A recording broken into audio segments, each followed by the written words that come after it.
Hey guys, what's going on? It's Runetapper here, coming at you with a no BS Vorkath guide on the mobile. Let's get straight to it. We're going to start off with the gear. Okay, let's keep it super simple. This is quite a budget guide considering how much money there is to make at this dragon. First off, Helminator's knot. Bring that onto it, you can bring the Serpentine helm. This is only 50k GP at the moment. And then once you bring the Serpentine helm, you don't have to bring the Venom potions anymore. Also, we've got a Salve Amulet EI that's going to give you 20% added damage and accuracy towards Vorkath. For the weapon, we're bringing out the Osmuntos Fang, one of my favourite weapons in the whole game. This is, depending on your melee combat stats, the second best in-slot weapon you can take. First best being the Dragon Hunter Lance at max stats. Also bringing the Anti-Fire Dragon Shield. Super cheap, bring it, budget gear, when you can. Upgrade to the Dragonfire Shield. Other than that guys, bring your best tank gear. I've kept it super simple. Fire cape, which you probably have by now if you're doing Vorkath. Fighter torso, dragon legs, dragon boots, berserker ring, Barrow's gloves, and just a blessing in top right corner just for a tiny bit of prayer boost. Okay, then next let's have a little look over to our inventory area and see where we can go from there. So first off, you have your Slayer staff in the top left corner, along with the rune pouch at the bottom, which you need air, earth and chaos runes. This will allow you to auto-cast Crumble Undead against the little monsters that Vorkath spawns. For your potions, you will need an extended anti-venom potion, an extended anti-fire potion, 3 prayer potions, and then you should bring a super combat or divine super combat potion. I'm only not bringing that because I'm max stats on this account. You should also be bringing a teleport to the boss. I'll be covering how to get there in the next part of this video. I'm bringing a Ring of Jewel in, that's going to allow me to reboost my stats after. And I'm bringing a full inventory of sharks. How to get to Vorkath. My favourite way is by using the house teleport. For that you need your house over in Relica, so I'm going to show you where to go to move your house. Opening up your map, starting from the GE, we're going to go straight over to the Estate Agents. I'm going to speed this up, catch you when you're there. Oh yeah, and this is going to cost 10,000 GP.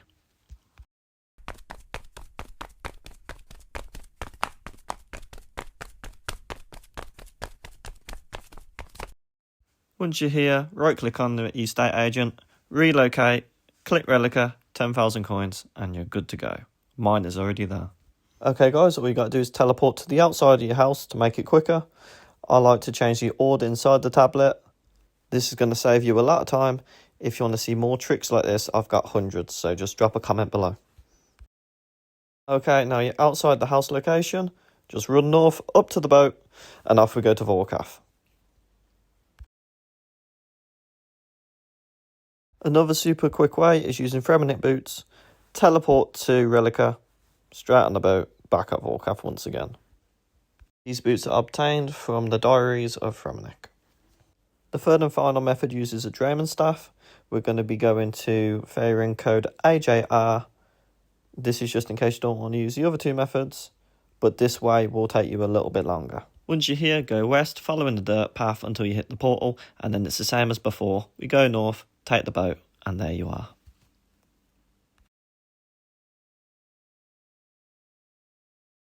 Most people's first concerns about fighting a new boss is what happens if they die, how do they get the loot back, and all them sort of questions. Well, luckily for you, Vorkath is a lot easier to reclaim your loot than any other bosses. Rather than having to pay a crazy high fee if you're bringing high stakes gear, all you got to do is head your way all the way back to Thorfinn, which you just go to your bank. For me, get a house teleport tab, straight over there, find Thorfinn, right click on him, or hold click because we're on mobile, click collect, and then for 100k GP, it never changes, you get everything back. If you do this, just be double careful like I did here, that if you don't have enough room in your inventory, you might have to click on it again and again and again, but you won't get charged again. The only thing to be careful of guys is make sure you get your loot back straight away, because if you die again before recollecting your loot, it could all be lost. You will also get a warning message if you try and click on the boat and forget some items. The next tip is super quick. Every time you enter the boss fight, turn off your run energy. This is crucial for the boss fight, especially as we are on mobile or iPad. We can't shift click to walk instead of run, and this will just lead straight into the mechanics, so I'll explain this deeper in a minute. Okay, so for this boss, you're going to want your true tile and destination tile. So if we go into settings, all settings, type in tile, let's toggle them to on. You can find them here. And if you scroll down, just make sure they're two different colours. So now as you move around, it should look just like mine. Quickly set up your quick prayers as well. Hold, set up quick prayers in top right on top of the prayer icon. Put on protect from mage, put on your best defensive melee, I'm using piety, and then you're good to go.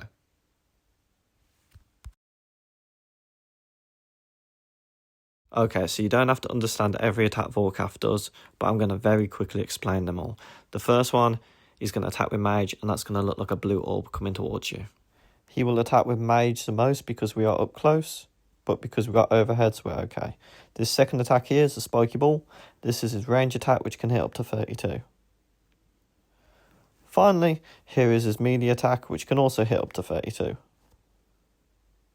He can also attack with Dragonfire attacks. This is why it's so important to bring the Anti-Fire Shield and the Anti-Fire Potion. This one right here, orange one, is his standard Dragonfire attack. This green one here is his Venom Dragonfire attack. This is why we bring the Anti-Venom. The last Dragonfire he does is his purple Dragonfire. This one is the most important one because this will disable your prayers, including your overhead prayer. This is why we have the quick prayer set up in the top right, so you can just toggle it back on when it hits you. As you can see here, every time it hits me, I just toggle it back on, my overhead disappears and it comes back. Less often, Vorkath will try to surprise you with this attack. He's going to send a huge orange fireball into the air, which is going to slowly land towards your feet. If this lands directly on you, it will be a one-shot kill.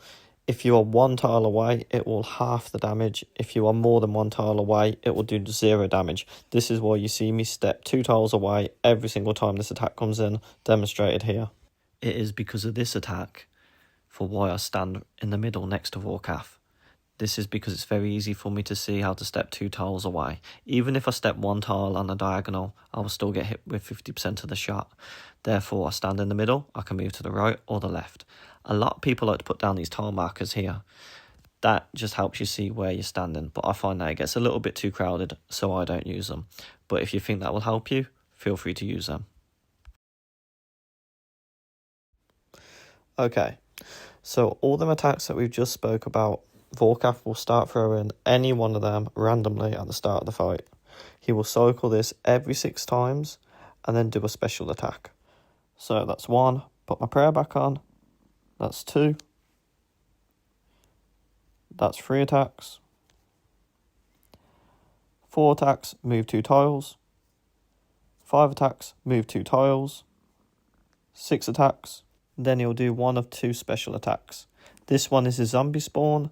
After this, we'll slow it down, break it down, quickly go over it. You can tell it's a zombie spawn special because instantly ice barrages you with 0 damage that keeps you in place. He will then straight away spit out the zombie spawn. To counter this, you just equip the Slayer Staff, 1 click on the zombie spawn and that will instantly kill it. After doing that, equip your Osmuntos Fang again or whatever weapon you're using and go back to attacking Vorkath. There'll be a slight delay, so this is a good chance to eat. Just try to do this as quickly as you can, because if the spawn makes it all the way to you before you kill it, it will explode and deal high damage. The other special attack Vorkath can do is his Acid Pull special attack. So he's going to cover the floor with acid on all different tiles, including the tile which he was already standing on, and he's going to be firing fireballs at you very rapidly. Because we have our run energy off, we are walking everywhere. This makes this 10 times easier. It means that we're not going to be running over all sorts of acid pulls, which will still deal damage to us even after the anti-venom. And it means that we avoid all the fireballs that he's sending our way. Okay, so if you're quite new to this, just step away from the dragon, find a clear line which has no venom, walk backwards and forwards. Make sure you don't stop and you won't take any damage, as you can see in the clip now. So you got a few kills under your belt, it's time to learn how to Wook's Walk. This is where you can deal damage to the boss while still moving around during this phase. So to do this, Wook's Walking with the Osmuntos Fang, you step 3 tiles out, you step 3 tiles in. So all I need to do is make sure I find a clear line left to right, as you can see on the screen now. I step 3 tiles to the right. Once my true tile hits 3 tiles away, I click on the boss. It's going to naturally walk me back and hit the boss. When my true tile hits underneath the boss, I click away from the boss till I'm 3 tiles away, and you repeat. So let's just do this in time to make it much easier. So here I am, I click on the boss, I step away, 1, 2, boss, 1, 2, away, 1, 2, boss, 1, 2, away, 1, 2, boss, 1, 2, and we're back in the fight.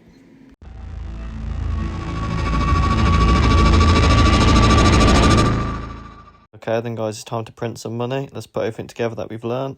Turn off our run stamina, go over the barrier, walk towards the boss, have an anti-venom, anti-fire potion, any super combats that you got, tap the boss, and then let's attack him to start the fight. We're going to throw our special attacks out straight away, just get them used up, it's extra damage. So I'm just going to let this play out and I'll only speak if there's anything important going on.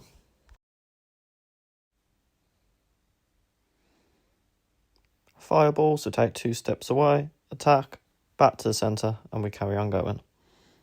We see the ice barrage, so that means the zombie spawn, switch your weapon, attack the zombie spawn, switch back to the fang, and off we go. Purple, that means we got to put our prayers back on. We got to move 2 tiles again. Back to the middle, back to fight. Move 2 tiles, we're going to go up this time. Attack, back to the middle. Acid attack going to be coming up next. Here it comes. Step away, find a clear line, straight into Wook's walking. Tap the boss, step away. Tap the boss, step away.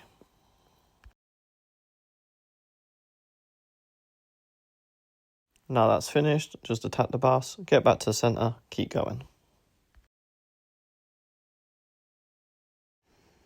Purple means prayers, whack that back on.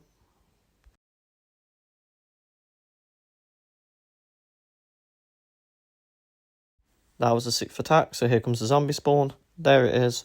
Switch your weapon. Heal and prayer, because my health and prayer is a bit low. Go back. One thing to note is that spawn can go anywhere, so just make sure you turn your camera towards it if it goes out of the way. There was another purple fire, that means prayer back on.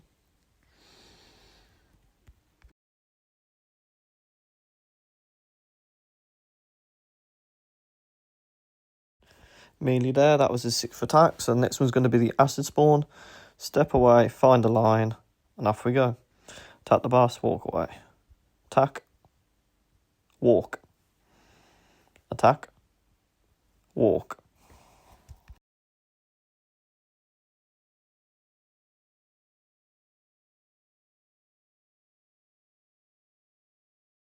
Fireball trying to catch us towards the end, don't worry about that. Step away, finish off the boss. I was having my health a lot lower than what you guys should probably have it. Maybe try not to let it go below 50, that way you're not going to get caught off guard if you make any little mistakes. But yeah, pretty good drop there, around 300k. You're going to be averaging about 100k per kill. The bones keep it very consistent because it's 50k every kill plus all the random drops. So it's probably the most consistent money maker in the entire game. Easily going to be making a couple mil an hour, no matter what your level is here. Thanks for watching, guys. That was my first ever YouTube video. Drop me a comment down below what you think, what I could improve, what other videos you want to see in the future. As I said before, I only play old school on the mobile, so I thought I'd drop some videos on there as there's not that much content on there. But yeah, guys, thanks for watching, and I'll see you in the next one.